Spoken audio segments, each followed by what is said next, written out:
A cidade submersa que desafia a história. O mistério de Yonaguni.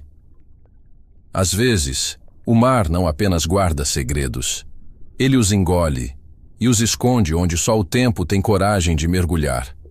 Eu vi com meus próprios olhos o que não deveria existir. Um monumento, ou talvez uma lembrança de algo esquecido. As ruínas submersas de Yonaguni, no extremo sul do Japão. O local onde a história parece se recusar a contar a verdade. Mergulhar ali foi como atravessar o limite entre dois mundos. A cada metro de profundidade, o azul se tornava mais denso e o silêncio mais pesado. E então, entre as sombras das rochas, ela apareceu.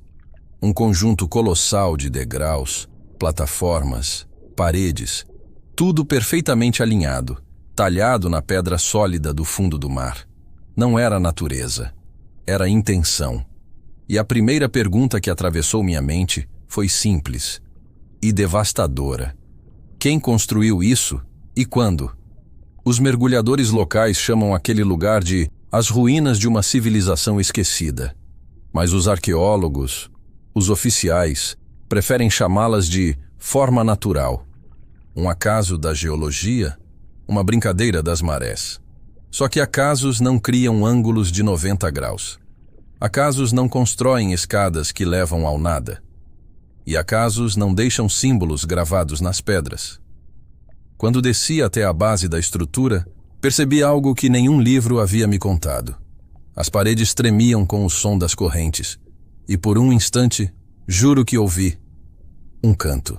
Um eco profundo, ressoando de dentro da pedra, como se o próprio monumento respirasse.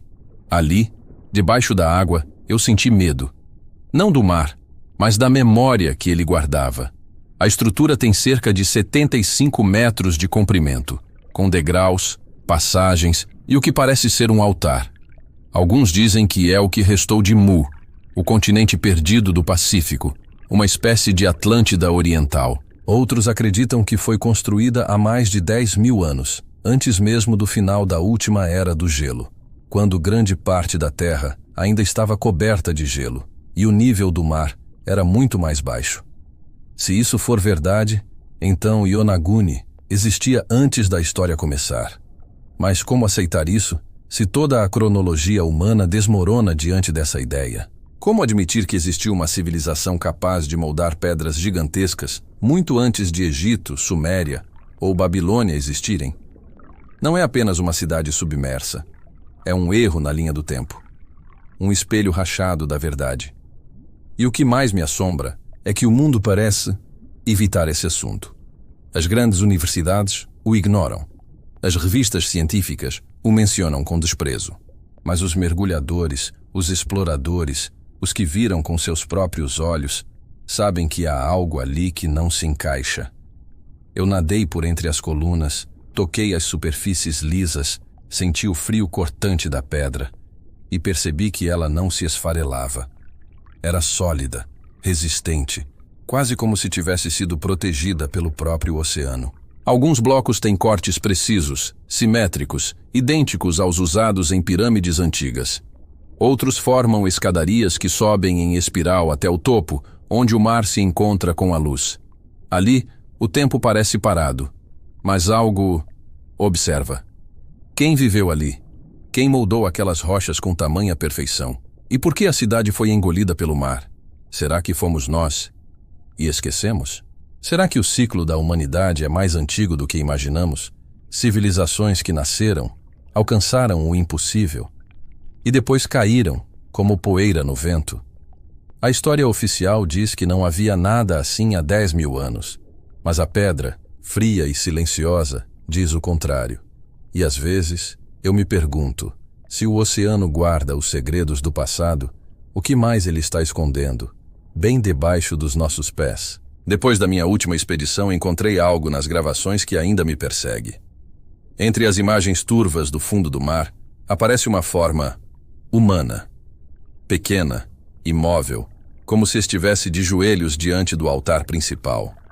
Os sensores não detectaram nada, mas a câmera captou. Por um segundo parecia que ela se virou e olhou direto para mim. Desde aquele dia, quando fecho os olhos, ouço o mesmo som que escutei no fundo do mar. Um sussurro, grave e antigo, como se uma voz esquecida chamasse pelo meu nome.